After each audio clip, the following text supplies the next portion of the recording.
Welcome grade 11s. My name is Katlego Nagedi and I'm excited today to be recording this video with an intention of helping you guys with this very important and challenging topic, a mathematical chapter called Euclidean Geometry. Just a brief introduction. I'm an engineer by profession, an educator by passion, hence I'm doing these recordings to assist you guys, as I know majority of you or some of you are struggling with this subject called mathematics, especially this topic that I'll be presenting, which is Euclidean geometry.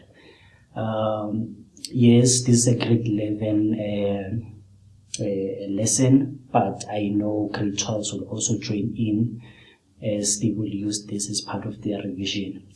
Like I said, this is a very important chapter, and it's a chapter that you'll come across in your paper 2 examination, and it carries a lot of marks. So one way of you passing this subject is by making sure that you master this topic of Euclidean geometry. Throughout my journey of teaching or tutoring mathematics, I've learned with a great concern that this topic is the one that most of the learners are struggling with. And what I know is that yes, this topic is very challenging, but if you can get the basics right, you go a long way. I myself, when I was doing matric back then in 2014, I struggled a lot with this topic. It was one of the topics that I didn't like, but fast forward 6-8 years later, I'm here presenting to you this lesson with the intention of making you or helping you to excel and be competent in your mathematics paper. So I hope this is going to be an exciting journey, and I hope you become open-minded, and I can hope that when I'm done with this lesson, you'll have an idea of what to expect going forward. So basically, this is an introduction to Euclidean geometry.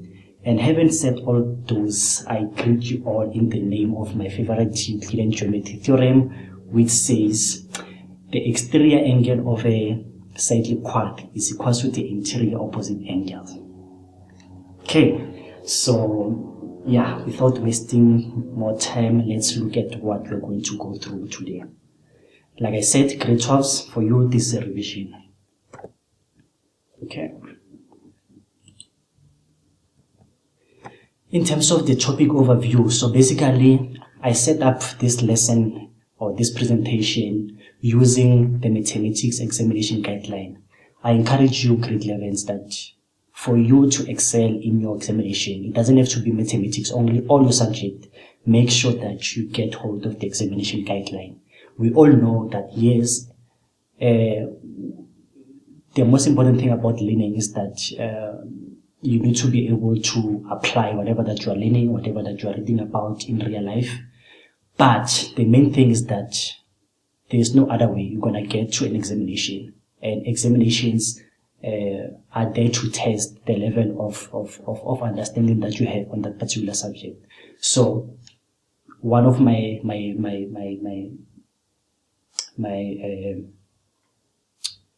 advice is that you need to be able to practice with previous examination papers.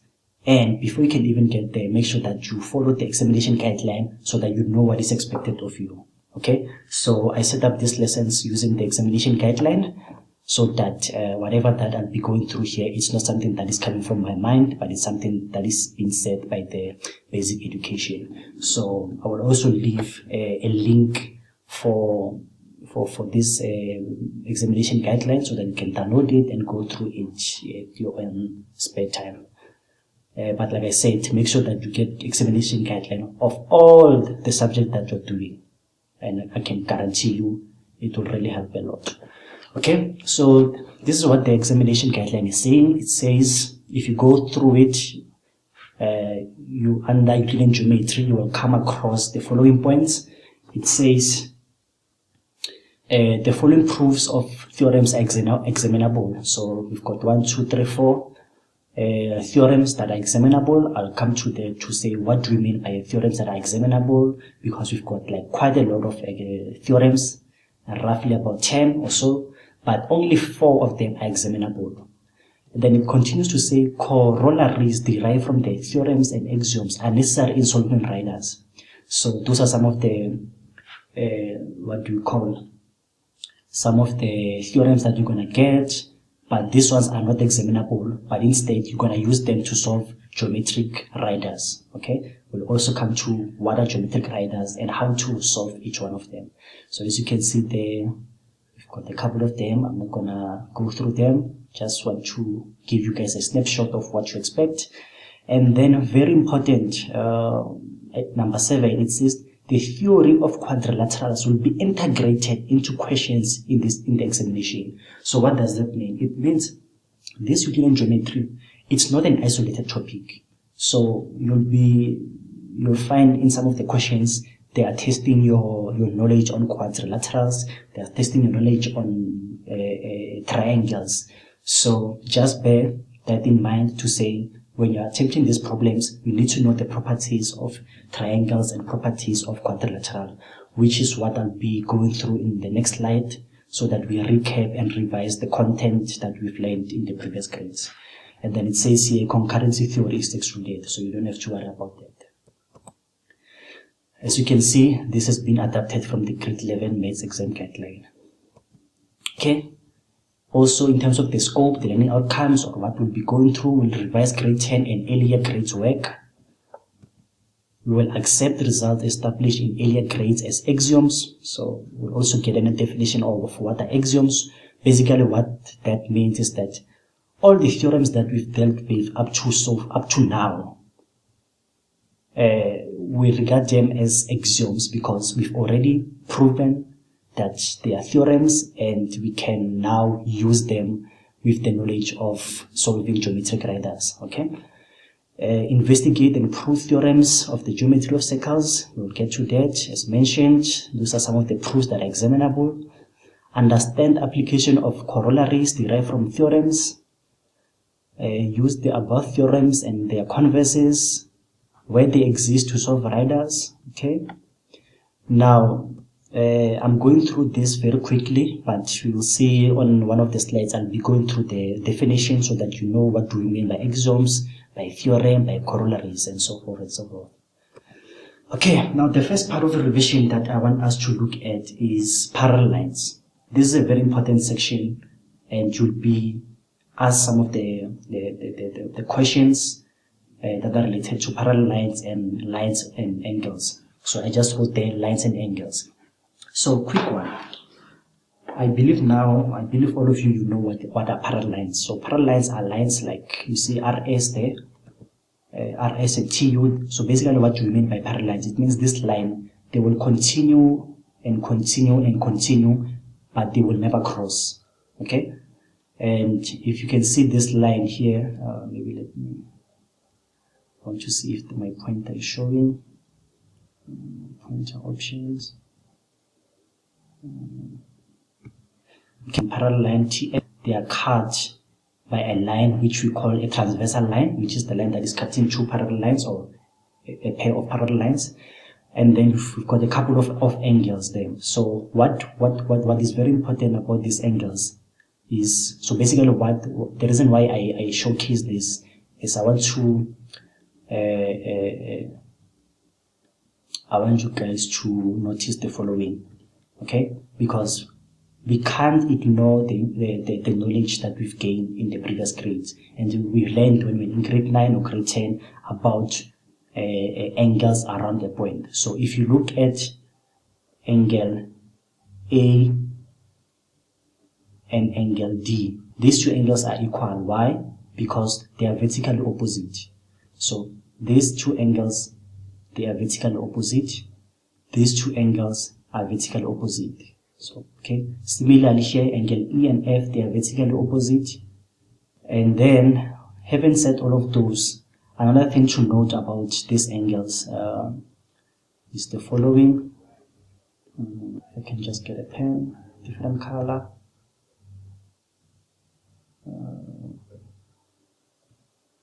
Another thing to notice is that this angle around a point, they add up to 360. Highlight with you, and so that you can recap and be able to apply this when you're solving geometric riders. I'm emphasizing this because you're not going to get a question that is as clean as this one. It will be integrated amongst other theorems, but you must be able to see that points around a circle, or points or angles around a point, they add up to 360 degrees, and we've got vertically opposite angles. Okay. Now moving on, while we are still on parallel lines, I want us to talk about the fan concept. Again, this is very, very important. There is no way that you're going to get a geometric problem that does not have the fan concept. What do I mean by fan concept? I'm talking about these three important subtopic or three important angles. We've got what we call corresponding angles, we've got what we call co-interior angles, and we've got what we call alternating angles. If we look at this diagram here, in terms of the corresponding, I want you guys to look at this.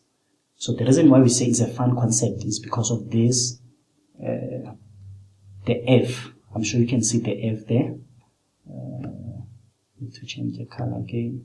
You can see the F there. So this angle will be equals to this angle. That's part of the F of the fan.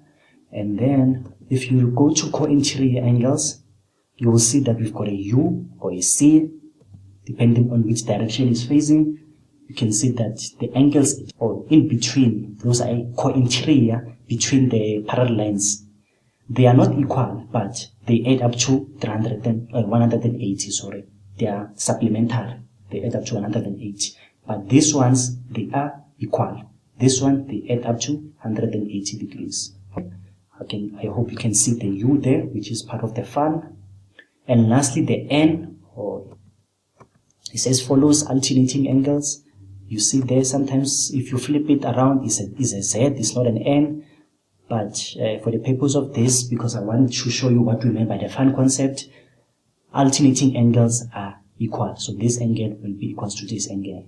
Okay. Moving over quickly in terms of the corresponding angles, this is what I was explaining. So there's your F again, but now it's facing the other direction. So let me change the color. Please excuse the noise in the background. Okay.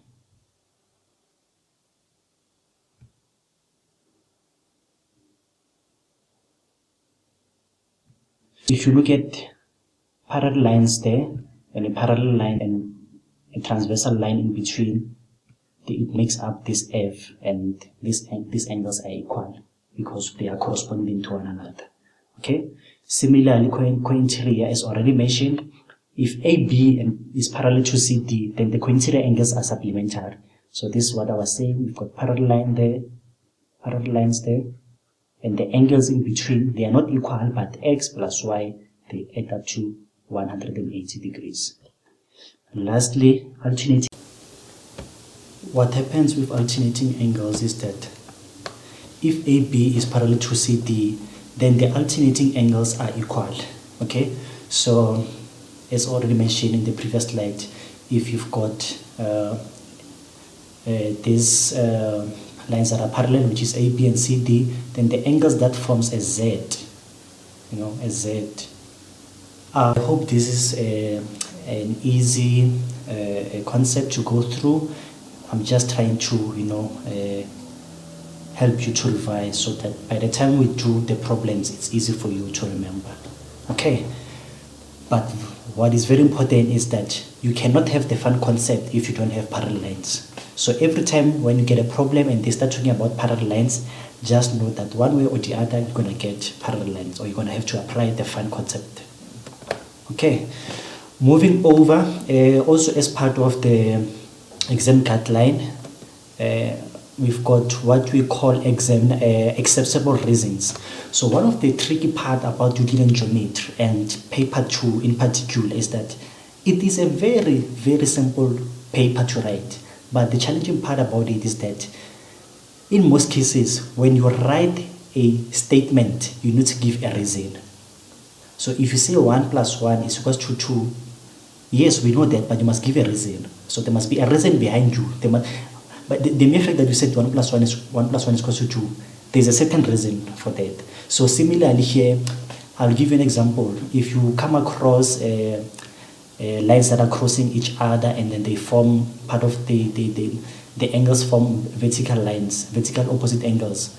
So you need to be able to say, okay, my statement, you can say A is equals to B, depending on how the sketch is given or the diagram, but you must also give a reason. So everything that is on the right hand side here, it's the reason. So you must be able to say vertical opposite angle. If you look at the statements against the reasons, this is just the summary, like a brief reasoning. You don't have to write the whole sentence and say, if the alternating angles between two lines are equal, then the lines are parallel. No, you only write alternating angles, but you need to specify which lines are parallel. So you're gonna say alternating angles, and then maybe say AB is parallel to CD, depending on those particular parallel lines. But what is very important about the fun concept is that every time you say corresponding angles, alternating angles, corresponding angles, coincident angles, after writing the short reasoning, you must specify which lines are parallel.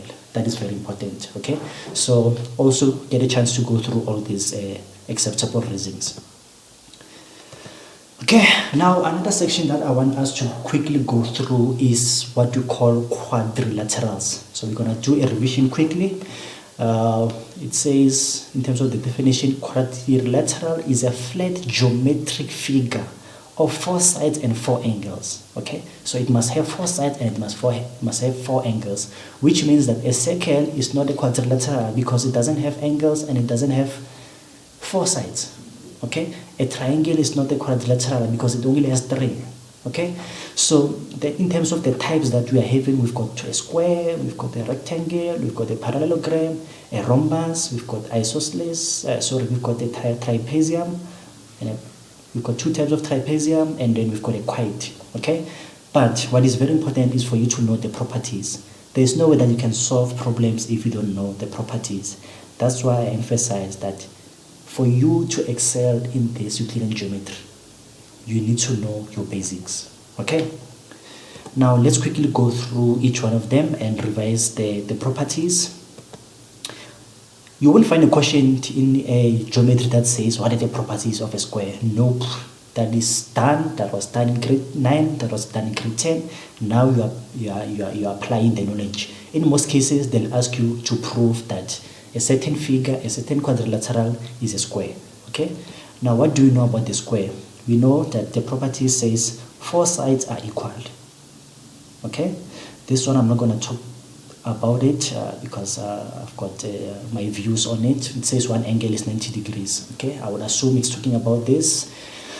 And then also it says the 2 diagonals equal and bisect at 90 degrees. Okay, so if you've got a square here, we know that this side will be equal to this side, equals to this side. So all sides are equal, but the diagonals bisect each other at 90 degrees. That is those are the properties of a square. Okay, moving over to a rectangle, almost similar to your square. The only difference is that not all sides are equal, but pairs of opposite sides are equal. So this one will be equal to that one, those two will be equal to those ones. Okay, 2 pairs of opposite sides are parallel. Okay, that's the first one. They are parallel and equal, and the angle is 90 degrees. 2 pairs of opposite sides are equal. They are almost repeating the same thing. The 2 diagonals equal and bisect each other. So the diagonals bisect each other, but not at 90 degrees. Something that you need to be careful of. Okay. Number 3, a parallelogram, which is a common one when it comes to problems. A parallelogram in terms of the properties, sometimes they call it a palm. It says 2 pairs of opposite sides are parallel. So this side will be parallel to this side, that side will be parallel to that side. Okay, and then two pairs of opposite sides are also equal, so this side will be equal to that side will be equal to that side. One pair of opposite sides equal and parallel. Okay, it's actually repeating the same thing. Okay, I hope it makes sense. This is just a revision grade 11, so we don't have to dwell too much on this. Number 4, the rhombus. It says the four sides are equal, so it's a square that has been tilted a little bit. So this side is equals to this side, equals to this side. So all of them are tilted, but it's a bit skewed compared to a square. And then diagonals bisect each other at 90 degrees. So again, the diagonals bisect each other at 90 degrees. Okay, moving over, that's your rhombus. Moving over to your trapezium. The trapezium, we've got two types. So it says only one pair of opposite sides are parallel. So which ones? Only one pair. We're not talking about two, we're talking about one. So this is parallel to this, but this, it's not parallel to this, because if you look at this, if they continue, they will cross each other. So they cannot be parallel lines. Only these ones on top, they are parallel lines, and that's why it says only one pair sides is parallel. It's the same thing here. The only difference is that this one is an isosceles trapezium. What is different about it is that you'll have a pair of two sides being equal. But if you look at this one cannot be equal to this one. But in this case, when it's an isosceles trapezium, this side is equal to this side. Okay, lastly, the kite, another common one where they will ask you to prove that quadrilateral is a kite. Here we are talking about two pairs of adjacent sides are equal. So this side is adjacent to this side is adjacent to this side. One diagonal is bisected, so the diagonal is bisected. The other name for bisect, it's the same as saying 90 degrees. Okay, so grade 11's in a snapshot, those are the properties of a quadrilateral. Okay, now let's go to, also if you go to your examination guideline, you will find acceptable reasons for quadrilaterals. Okay, statement and reason. Okay, so make some times and go through them, and make sure that you've got these reasons next to you, so that when you're practicing, it's easy for you to get to the answers. But obviously in your examination, you're not going to have this document with you. Now, triangles, another section that I felt that is very important and it needs us to revise is triangles. Okay, it says a triangle is a three-sided polygon, unlike a quadrilateral. The quadrilateral has got 4, a triangle has got 3. The 3 type of problem, actually it's 4. The next one is on another slide. It's what we call the 4 common triangles that we're going to come across, or that we need to know. Is the scaling triangle, where all sides are length, so they are not equal. The angles are also not equal. Isosceles are the same length, so two same length, which means the angles, the opposite angles, will also be the same or will also be equal. And then number 3, we've got equilateral triangle, where all sides are equal and all angles will also be equal. Okay, nothing new here, it's just a revision.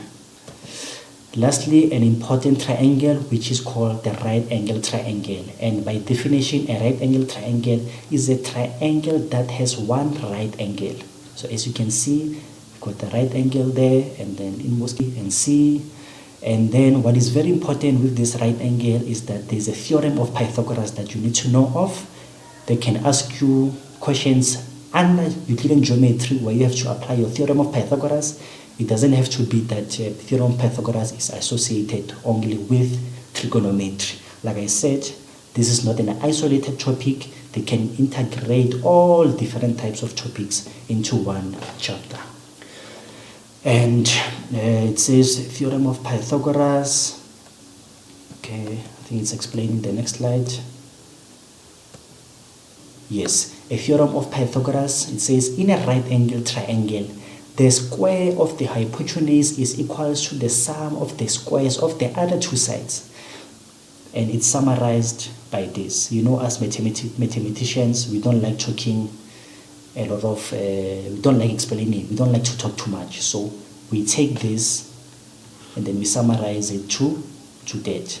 So two sides, the sum of two sides is equals to the square of the two sides is equals to the square of the hypotenuse side, basically in simple terms.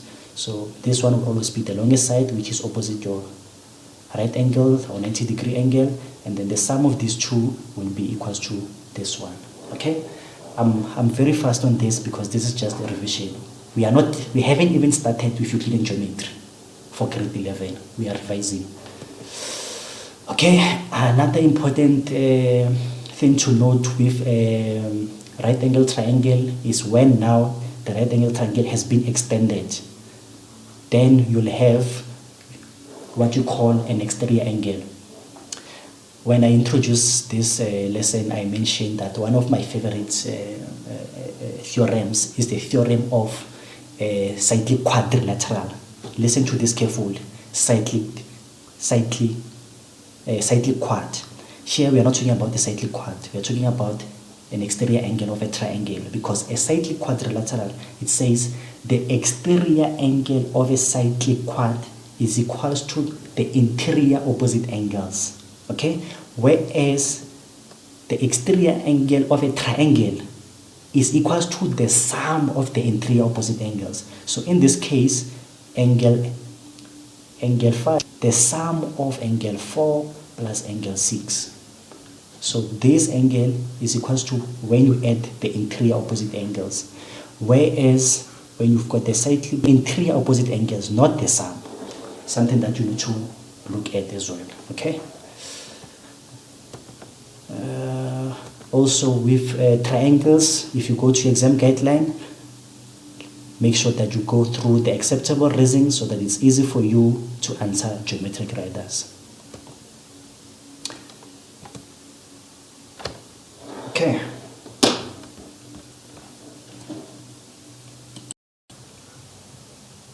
So grade 11s, everything that I've covered up to this slide, it's revision for the work that you've done in grade 9, grade 8, and grade 10.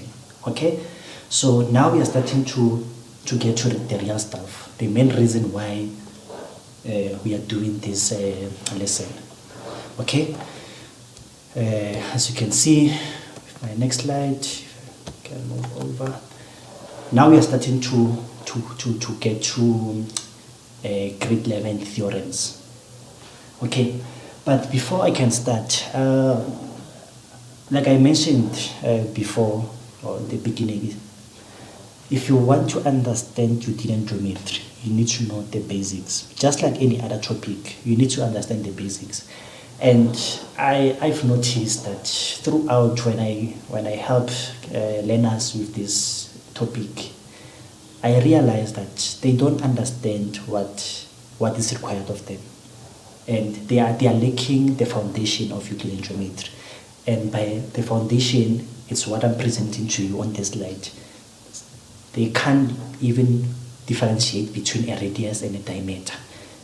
So you can imagine now if we start talking about the angle between a tangent and a chord, and you don't even know what is a tangent, you don't even know what is a chord, then there's no other way. We are not going to be able to solve these problems. So that's why I felt that it's very important that before I even introduce the theorems, we understand the basic terminologies of a circle.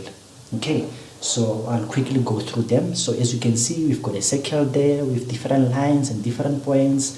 I'll explain each and every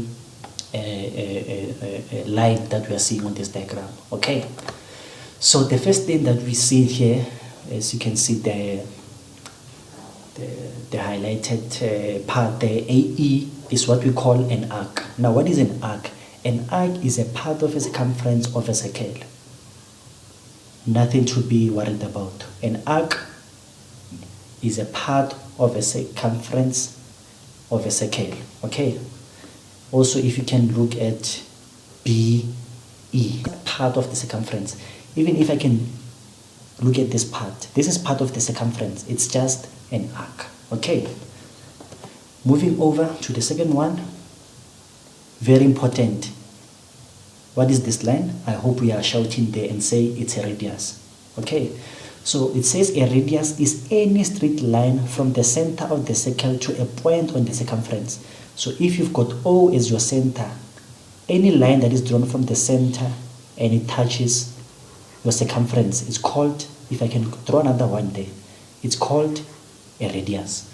And radius are always equal in length. Okay, it doesn't matter where you're drawing them, they will all length. So a radius is any straight line from the center of the circle to a point on the circumference. Okay, moving over to the next one. What do you call this? So this is a diameter. Now a diameter is a special chord, very important. And I wish I have explained what is a chord first before I get to the diameter. But it says it's a special chord that passes through the center of the circle. So it is the length of a straight line segment from one point to the circumference to another point on the circumference that passes through the center of the circle. So if you look at your radius, so if this is your center and you look at your radius there and your radius there, so two radius they equals to a diameter, because diameter is a line that touches one end of the circumference and the other end of the circumference, but very important, passing through the center. Okay, that's why it says it's a special chord. Now let's look at what is a chord. The chord is shown there as CD. A chord is a straight line joining the ends of an arc. So if I have a point and I've got a point there, if I can join them with a line, that line is called a chord. And if you go back to the previous definition of a diameter, it says a diameter is a special chord. So it's a chord, yes, because it moves from one arc to another. The most important thing about a diameter is that it passes through a center, whereas a chord doesn't pass through a center. Okay, from one arc to another, one arc to another. Okay, moving over, we're gonna look at this part or this section F, which is made by an arc chord. What do you call that? It's called a segment. So a segment is a part of the circle that is cut off by a chord. A chord divides the circle into two segments. Okay, so the arc that we spoke about and a chord, they make up this segment, and then so this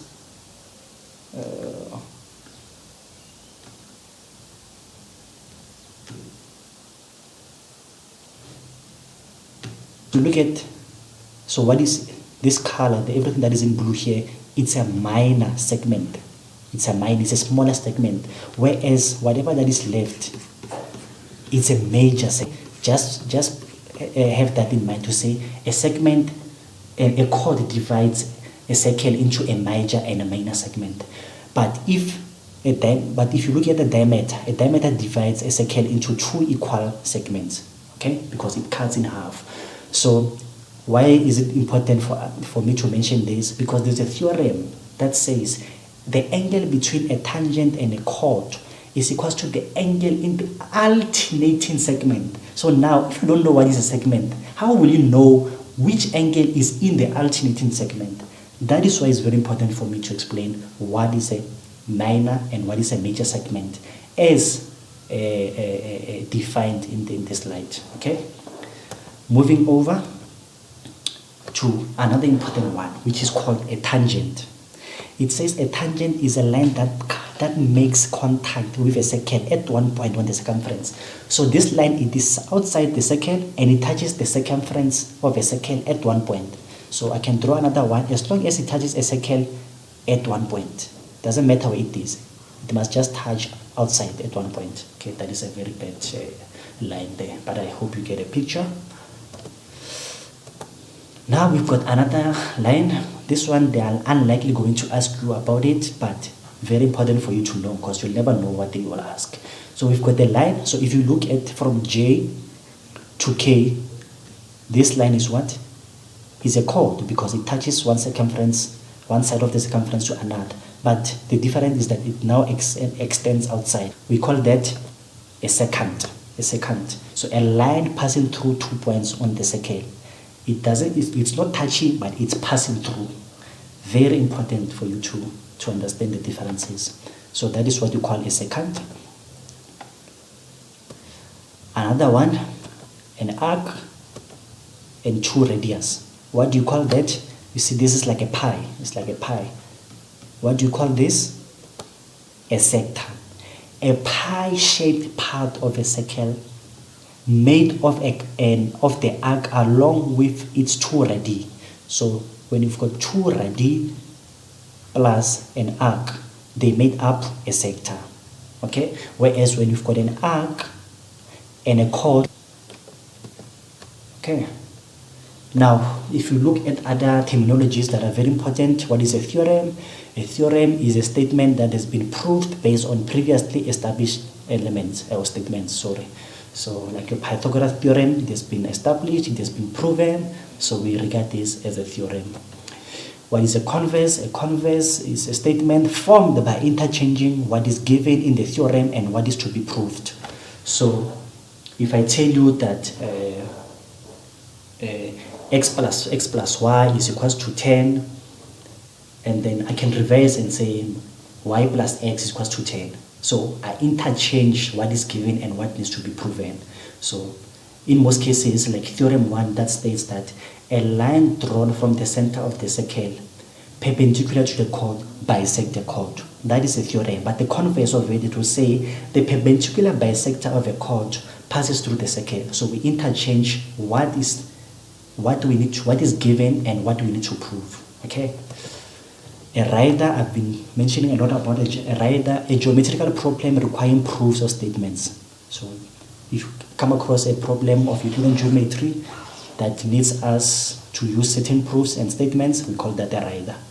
Circumference, I've been talking a lot about the circumference of a circle. So this is just the distance around the edge of a circle or any curved shape.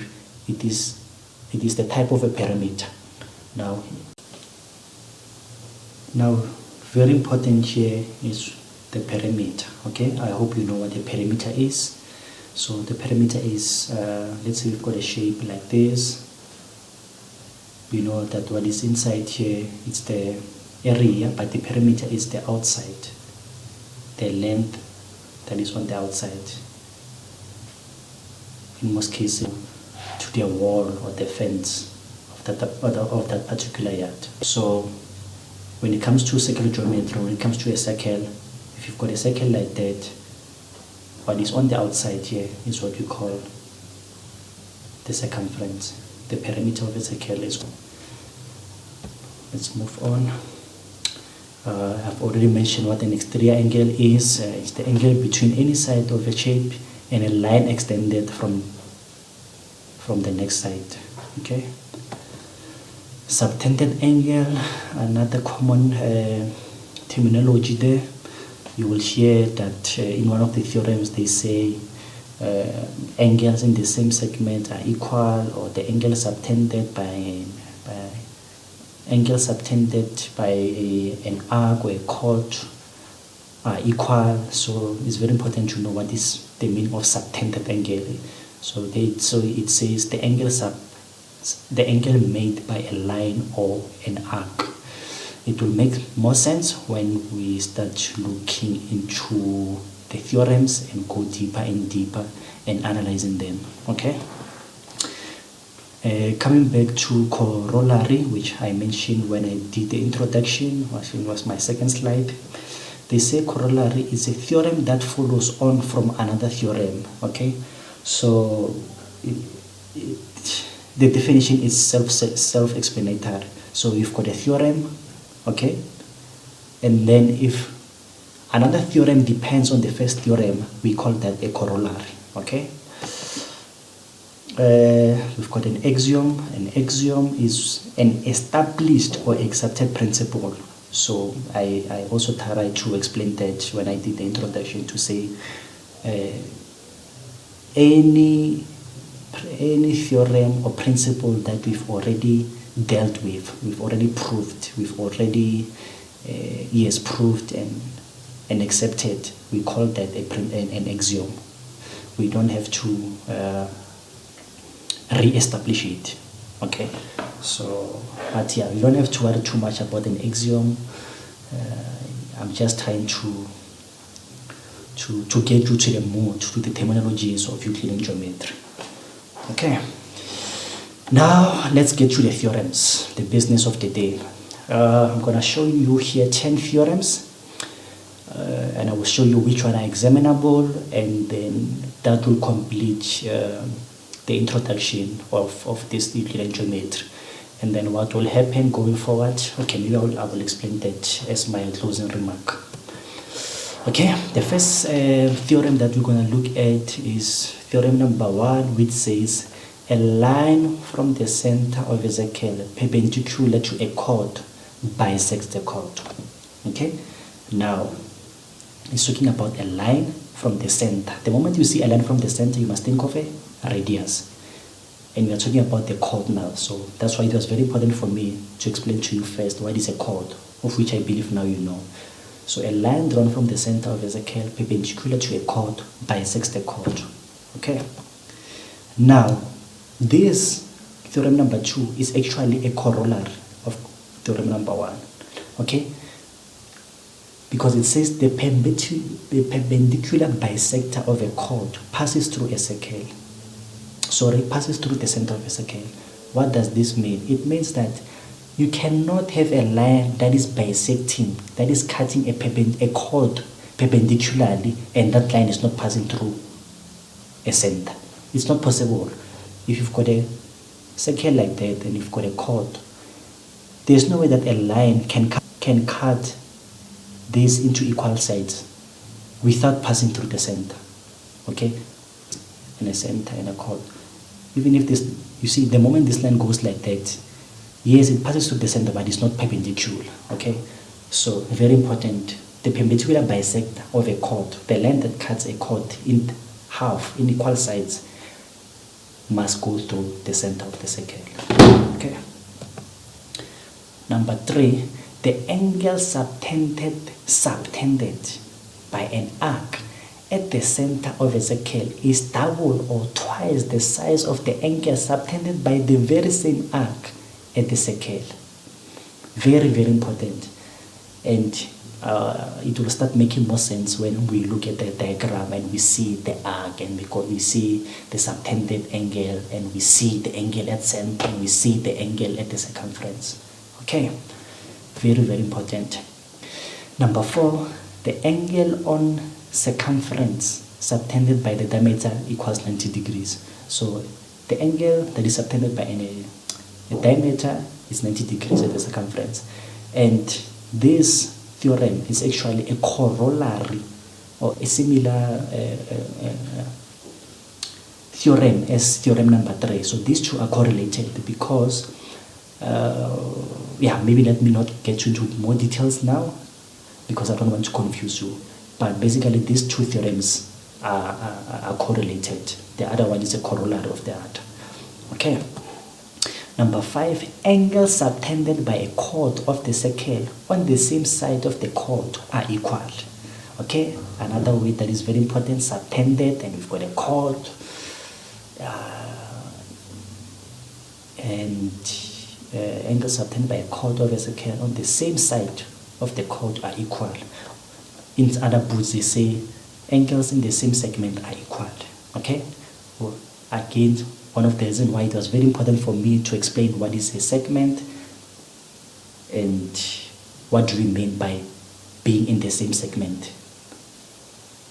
Okay, it will start making more sense once we look at the diagrams as well. Number 6, the opposite angles of a cyclic quadrilateral are supplementary. Very, very important as well. My favorite, number 7. Exterior angle of a cyclic quadrilateral equals to the opposite interior angle. Okay. Number 8, a line from the center of a circle to a tangent is perpendicular to the tangent. Very important, tangent, which is that line that touches a circumference or a circle at one point outside the circle. So they say the line that is drawn from the center to a tangent is perpendicular to the tangent. Okay. Number 9, two tangents drawn from the circle two tangents drawn to a circle from the same point outside the circle are equal in length. Okay, so you'll have a situation we've got a circle and then we've got two tangents. Number 10, lastly, the angle between the tangent to a circle and the chord drawn from the point of contact is equal to the angle in the alternating segment. Alternating segment. Very important to know what is a segment. And very important to know that a chord divides a segment into two, divide a circle into two segments, a minor and a major. Okay, so grade 11s and grade 12s, if you are doing your revision, you will be familiar with these theorems. In your books, they might be 10, 11, 12. It doesn't really matter as long as they are explained as the slide, as shown on the slide. Okay, let's move to, again, very important. I want you to notice the stars. So you will see there's a star on number 1, there's a star on number 3, there's a star on number 6, the star on number 10. So why are these important? So these are the theorems that are examinable. These are the ones where you'll be tested to see if you know how to prove them. Not only how to apply them, but to prove them as well.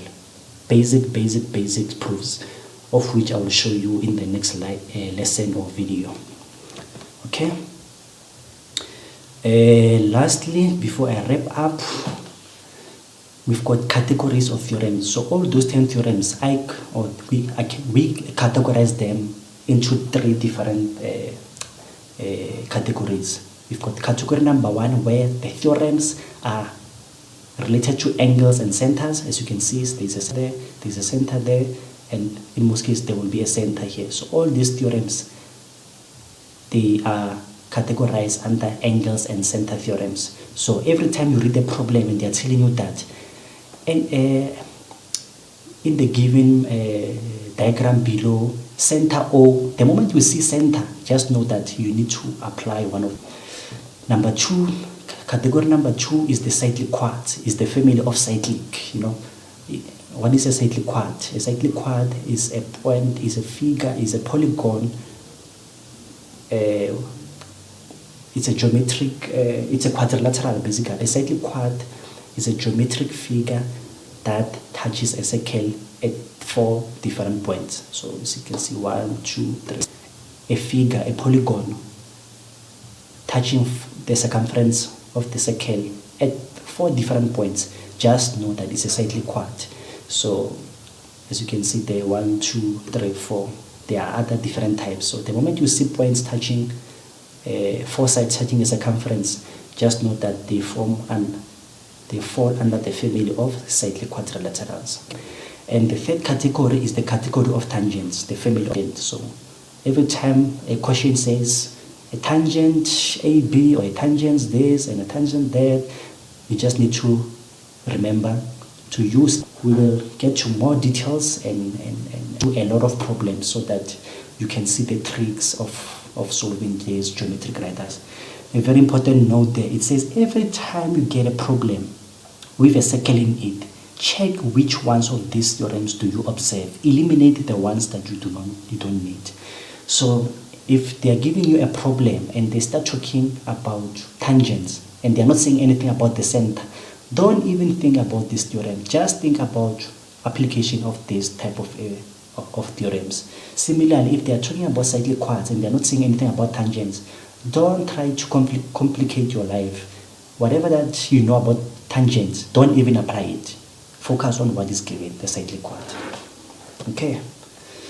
And also with circles or theorems, there are acceptable reasons. Very important that you go through them. So basically all the theorems here, you can summarize them into the following reasons. Like I said, go through all of these reasons, understand them, know them, don't cram them, know them. Okay, very, very important. As mentioned, these are adapted from your grade 11 exam guideline. Okay, at the end, grade 11s, grade 12s, I would like to leave you with the words or a quote from one of the books that I was reading about Euclidean geometry. It's a book. It's a CAPS grade 12 examination workbook from Mindset Learn, and they defined a geometry theorem as the following. They say Euclidean geometry is a branch of mathematics in which we draw conclusions based on reasoning using given information. We use the theorems we have established to help us make deductions about the properties of lines and angles and different diagrams. Close quote. So basically that is what this introduction was all about. For you to recall and remember the types of triangles we are having, the types of quadrilaterals we are having, the types of lines we are having, and be able to know the new theorems that you'll be looking at and their reasoning, because the key words there, it says drawing conclusion based on reasoning. So if you write a statement without the reason, you're not going to get the marks, and that is what most of the learners are finding it difficult with this topic. They can see that, okay, this angle and these two other angles are equal, but they don't know the reason.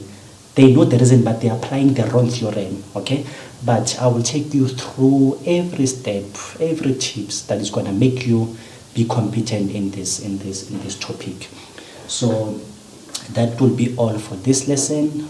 I just wanted to give you an introduction. So going into the next lesson, I will now be showing you how to prove the 4 examinable theorems. We'll go to each one of them step by step, and then after that we will start doing problems, because I know majority of you just want to see how I tackle and go through geometric writers, which is what is coming in the next lessons. So until we meet again, grade 11s, make sure that you revise, you download the exam guideline, and you continue to practice in order for you to be competent. I thank you.